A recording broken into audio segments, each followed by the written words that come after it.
পরমাত্মার প্রাপ্তি না হয় ততক্ষণ সংস্কারের সূত্রপাত হতেই থাকে। ততক্ষণ ত্যাগ কোথায়? কি প্রকার সন্ন্যাস? এখনো তো তিনি পথিক। যখন প্রাপ্য বস্তুর প্রাপ্তি হয়, পূর্বের সমস্ত সংস্কারের সূত্র ছিন্ন হয়, এইরূপ অবস্থাতে সম্পূর্ণরূপে ভ্রম মিটে যায়। সেই জন্যই শিখণ্ডী ভ্রমরূপে ভীষ্মের বিনাশ করে। শিখণ্ডী চিন্তন পথের বিশিষ্ট যোগ্যতারূপ মহারথীকে বলে। ধৃষ্টদ্যুম্ন দৃঢ় ও অচল মন এবং বিরাট, সর্বত্র বিরাট ঈশ্বরের প্রসার দেখার ক্ষমতা, এইসবই হল দৈব সম্পদের প্রমুখ গুণ। সাত্ত্বিক, তাই সাত্ত্বিকী। সত্য চিন্তনের প্রবৃত্তি, অর্থাৎ যদি সাত্ত্বিকতা বিদ্যমান থাকে তাহলে আর পতনের সম্ভাবনা থাকে না। এই সংঘর্ষে পরাজয় হতে দেয় না। দ্রুপদো দ্রৌপদেয়াশ্চ সর্বশঃ পৃথিবীপতে সৌভদ্রশ্চ মহাবাহুঃ শঙ্খান দদ্মুঃ পৃথক পৃথক। অচল পদে প্রতিষ্ঠাদাতা দ্রুপদ এবং ধ্যানরূপ দ্রৌপদীর পঞ্চপুত্র সহৃদয়তা, বাৎসল্য, লাবণ্য, সৌম্যতা এবং স্থিরতা, এরা সাধন পথের শ্রেষ্ঠ সহায়ক মহারথী এবং দীর্ঘ বাহুযুক্ত অভিমন্যু। এরা সকলেই পৃথক পৃথক শঙ্খ বাজালেন। বাহু কার্যক্ষেত্রের প্রতীক। মন যখন ভয়মুক্ত হয় তখন তার শক্তি বহুদূর পর্যন্ত প্রসার লাভ করে। হে রাজন, এরা সকলেই পৃথক পৃথক শঙ্খ বাজালেন। কিছু কিছু দূরত্ব সকলেই অতিক্রম করান। এদের পালন আবশ্যক, তাই এদের নাম উল্লেখ করা হয়েছে। এছাড়া কিছু দূরত্ব যেটুকু বাকি থাকে তা মন ও বুদ্ধির অতীত। ভগবান স্বয়ং অন্তঃকরণে জাগ্রত হয়ে তা অতিক্রম করান। দৃষ্টিরূপে আত্মার রথী হয়ে যান এবং সম্মুখে দণ্ডায়মান হয়ে নিজের পরিচয় দেন।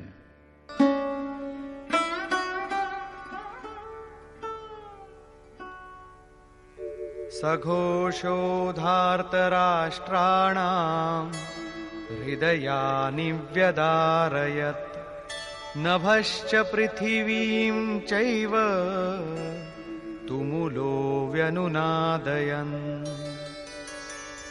সেই তুমুল শঙ্খধ্বনি আকাশ ও পৃথিবী প্রতিধ্বনিত করে ধৃতরাষ্ট্রপুত্রগণের হৃদয় বিদীর্ণ করল। সেনা পাণ্ডব পক্ষেও ছিল, কিন্তু হৃদয় বিদীর্ণ হল কেবল ধৃতরাষ্ট্রপুত্রগণের। বস্তুত পাঞ্চজন্য, দৈবী শক্তির ওপর আধিপত্য, অনন্তকে জয়, অশুভর প্রশমন এবং শুভের আবির্ভাব নিরন্তর হতে থাকলে এই কুরুক্ষেত্রে আসুরী সম্পদ বহির্মুখী প্রবৃত্তিগুলির হৃদয় বিদীর্ণ হয়ে যাবে। তাদের বল ক্রমশ ক্ষীণ হতে থাকবে। পূর্ণ সফলতা লাভ হলে মোহময়ী প্রবৃত্তিগুলি সম্পূর্ণরূপে শান্ত হয়ে যায়। অথ ব্যবস্থিতান দৃष्ट्वा ধার্তরাষ্ট্রান কপিধ্বজঃ প্রবৃত্তে শস্ত্র সম্পাতে ধনুরুদ্যম্য পাণ্ডবঃ ঋষিকেশম তদা বাক্যম ইদমাহ মহীপতে সেনয়োরুভয়োর্মধ্যে রথম স্থাপয়মেচ্যুত। সংযমরূপ সঞ্জয় অজ্ঞানাবৃত মনকে বোঝালেন যে, হে রাজন, কপিধ্বজা বৈরাগ্যরূপ হনুমান, বৈরাগ্যই যার ধ্বজা। ধ্বজাকে রাষ্ট্রের প্রতীক বলা হয়। কারো কারো মতে পতাকা চঞ্চল ছিল, তাই কপিধ্বজ বলা হয়েছে, কিন্তু তা নয়। এখানে কপি সাধারণ বানর নয়, স্বয়ং হনুমানই ছিলেন, যিনি মান অপমানের হনন করেছিলেন, সমমান নিরাদর আদরহি। প্রকৃতির বিষয়বস্তু থেকে আসক্তির ত্যাগই বৈরাগ্য। অতএব বৈরাগ্যই যার ধ্বজা। সেই অর্জুন ব্যবস্থিত রূপে ধৃতরাষ্ট্রের পুত্রগণকে দাঁড়িয়ে থাকতে দেখে শস্ত্র চালনার মুহূর্তে ধনুক তুলে ঋষিকেশম, যিনি হৃদয়ের সর্বস্বের জ্ঞাতা, সেই যোগেশ্বর শ্রীকৃষ্ণকে বললেন, হে অচ্যুত, অর্থাৎ যিনি কখনো চ্যুত হন না, আমার রথ উভয় সেনার মধ্যে স্থাপন করুন। এখানে সারথীকে আদেশ দেওয়া নয়, ইষ্টের অর্থাৎ সদ্গুরুর প্রতি অনুরোধ করা হয়েছে। কেন স্থাপন করবেন? यावदेतान् निरीक्षेऽहं योद्धुकामानवस्थितान् कैर्मया सह योद्धव्यम् अस्मिन् रणसमुद्यमे। যতক্ষণ আমি যুদ্ধার্থে অবস্থিত এদের উত্তম রূপে নিরীক্ষণ না করি যে এই মহারণে আমাকে কাদের সঙ্গে যুদ্ধ করতে হবে এবং কে কে আমার সঙ্গে যুদ্ধ করার যোগ্য। योत्स्यमानानवेक्षेऽहं य एतेऽत्र समागताः धार्तराष्ट्रस्य दुर्बुद्धेर्युद्धे प्रियचिकीर्षवः। দুর্বুদ্ধি দুর্যোধনের হিতকামী যে সকল রাজাগণ যুদ্ধ করার জন্য এখানে উপস্থিত হয়েছেন তাদের আমি দেখতে চাই, সেই জন্য রথ স্থাপন করুন। মোহরূপ দুর্যোধন, মোহমুগ্ধ প্রবৃত্তি সমূহের হিতাকাঙ্ক্ষী যে সকল রাজাগণ যুদ্ধ করবার জন্য এখানে উপস্থিত হয়েছেন তাদেরকে আমি দেখিনি। সঞ্জয় উবাচ।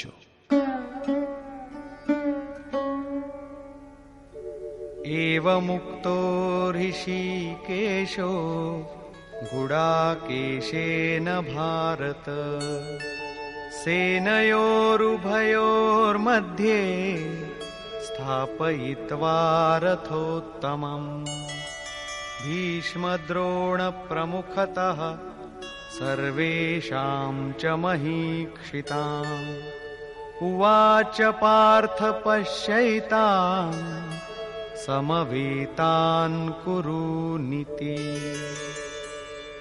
সঞ্জয় বললেন, নিদ্রাজয়ী অর্জুনের এইরূপ বলার পর ভগবান শ্রীকৃষ্ণ, যিনি হৃদয়ের জ্ঞাতা, তিনি উভয় সেনার মধ্যে এবং ভীষ্ম, দ্রোণ ও মহীক্ষিতাম দেহরূপ পৃথিবীকে অধিকার করেছেন যে রাজাগণ, অর্থাৎ মলিনতা বলে আর কিছু থাকে না। তত্রাপশ্যৎ স্থিতান পার্থঃ পিতॄনথ পিতামহান আচার্যান মাতুলান ভ্রাতॄন পুত্রান পৌত্রান সখীনস্তথা শ্বশুরান সুহৃদশ্চৈব সেনয়োরুভয়োরপি। এছাড়া সুনিশ্চিত লক্ষ্যযুক্ত শ্বশুরের পরিবার এবং সুহৃদ ও গুরুজনদের দেখতে পেলেন। মহাভারতকালের গণনা অনুসারে 18 অক্ষৌহিনী অর্থাৎ আনুমানিক 40 লক্ষের সমকক্ষ হবে, কিন্তু প্রচলিত গণনা অনুসারে 18 অক্ষৌহিনী অর্থাৎ 6.5 আরব সংখ্যায় হবে, যা আজকের বিশ্বের জনসংখ্যার সমকক্ষ। আজ সমগ্র বিশ্বে মাত্র ততই জনসমূহের জন্য বিশ্বস্তরে আবাস, খাদ্য এবং জনসংখ্যার সমস্যা সমুপস্থিত। এই বিশাল জনসমূহ অর্জুনের 3-4টি আত্মীয়ের পরিবারই মাত্র ছিল। এত বিশাল পরিবার কি কারো হয়? কখনোই না। এই সকলই হৃদয় ক্ষেত্রের ছবি। অর্জুন সেই বন্ধুগণকে যুদ্ধক্ষেত্রে অবস্থিত দেখে অত্যন্ত করুণাপূর্ণ হয়ে শোক করতে লাগলেন, কারণ দেখলেন এরা সকলেই তাঁর নিজের আত্মীয় স্বজন। অতএব বললেন, অর্জুন উবাচ।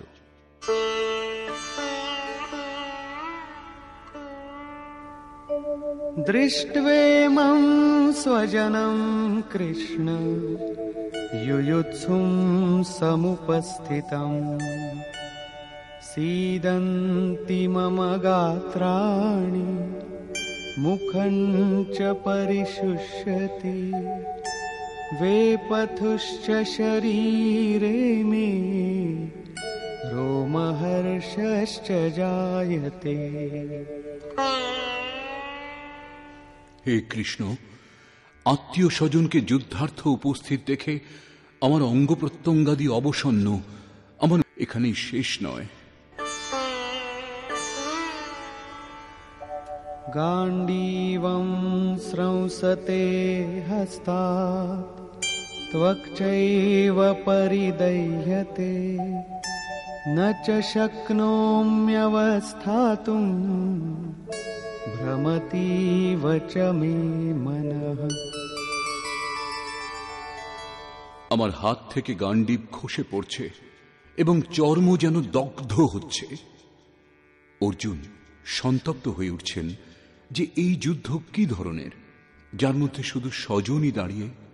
অর্জুনের ভ্রম হয়েছিল। তিনি বললেন, এখন আমি দাঁড়াতেও অসমর্থ, এখন এর বেশি আমার দেখার সামর্থ্য নেই। निमित्तानि च पश्यामि विपरीतानि केशव न च श्रेयोनुपश्यामि हत्वा स्वजनमाहवे।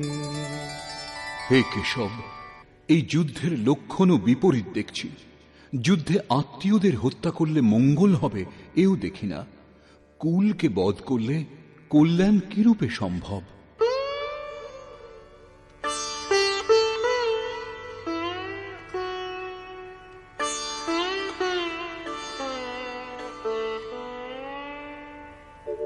न काङ्क्षे विजयं कृष्ण न च राज्यं सुखानि च किन्नो राज्येन गोविन्द किं भोगैर्जीवितेन वा। সম্পূর্ণ পরিবার যুদ্ধে উপস্থিত হয়েছেন। এদের যুদ্ধে বধ করে বিজয়, সেই বিজয়ের দ্বারা প্রাপ্ত রাজ্য ও রাজ্য সুখ অর্জুন চান না। তিনি বললেন, হে কৃষ্ণ, আমি বিজয় চাই না, রাজ্য এবং সুখ ভোগ কামনা করি না। হে গোবিন্দ, আমাদের রাজ্যে কি প্রয়োজন, আর সুখ ভোগে বা জীবন ধারণেই বা কি প্রয়োজন? কেন?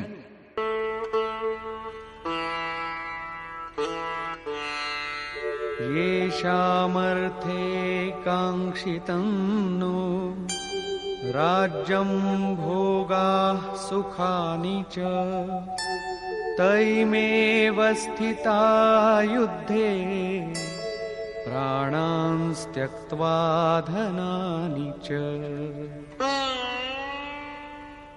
যাদের জন্য রাজ্য ভোগ ও সুখাদি আমার অভিলষিত, সেই স্বজনগণই প্রাণের আশা ত্যাগ করে যুদ্ধে উপস্থিত হয়েছেন। আমার রাজ্য অভিলষিত ছিল, কিন্তু পরিবার নিয়ে। ভোগ সুখ ও ধনাদির পিপাসা ছিল, কিন্তু তার স্বজন ও পরিবারকে নিয়ে ভোগ করাচ্ছিল। কিন্তু যখন তারা সকলেই প্রাণের আশা ত্যাগ করে যুদ্ধে উপস্থিত হয়েছেন, তখন আমার সুখ ভোগ বা রাজ্যের প্রয়োজন নেই। এ সকলই এদের জন্য প্রিয় ছিল। এদের থেকে পৃথক হয়ে এ সকলের আমার আর প্রয়োজন নেই। যতক্ষণ পরিবার থাকে ততক্ষণ এই কামনাগুলিও থাকে। কুঁড়ে ঘরে বাস করে যে ব্যক্তি, সেও নিজের পরিবার বন্ধু এবং আত্মীয়দের বধ করে বিশ্বের সাম্রাজ্য স্বীকার করবে না। অর্জুনের বক্তব্য এই যে ভোগ যুদ্ধে জয়লাভ আমি চেয়েছিলাম, কিন্তু যাদের জন্য চেয়েছিলাম যখন তারাই থাকবে না, তখন আর আমার ভোগের কি প্রয়োজন? এই যুদ্ধে আমি কাকে বধ করব?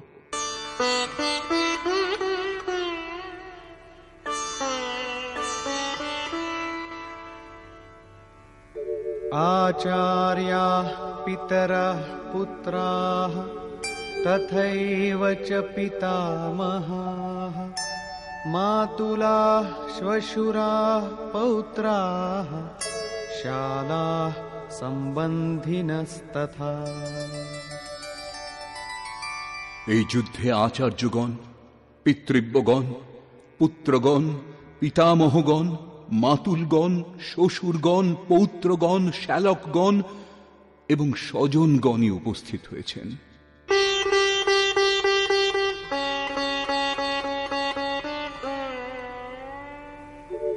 एतान्न हन्तुमिच्छामि घ्नतोऽपि मधुसूदन अपि त्रैलोक्यराज्यस्य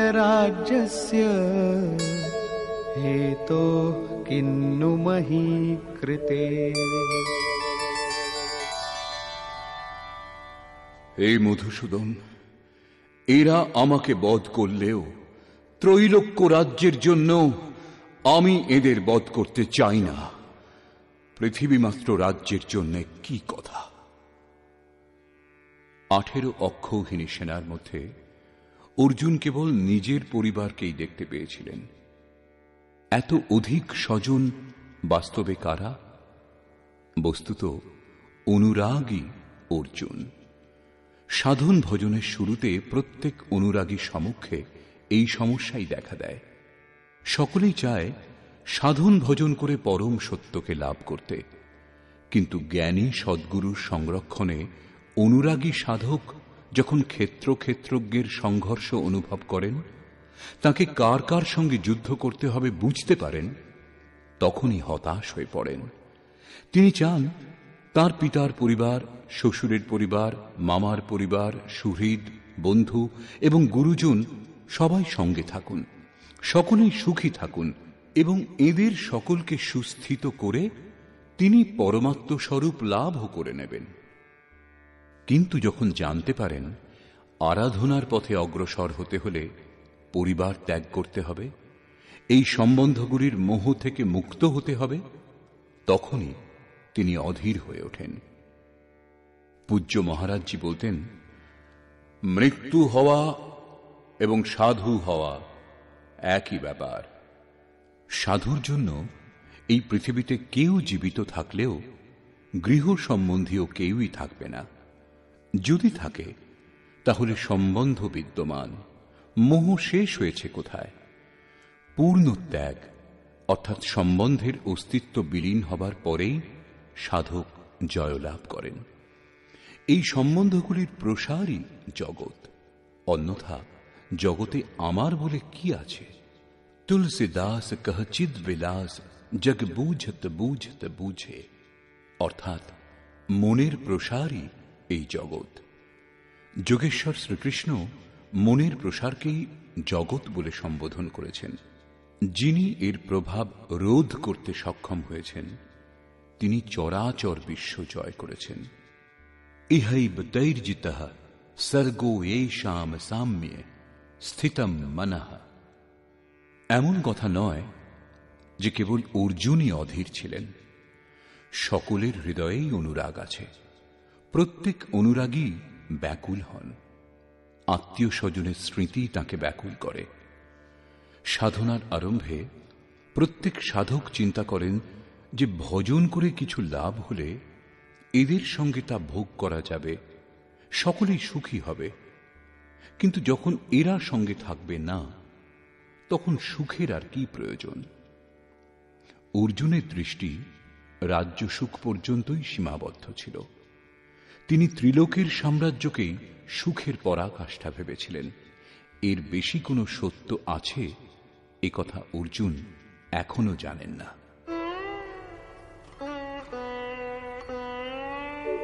নিহত্যধা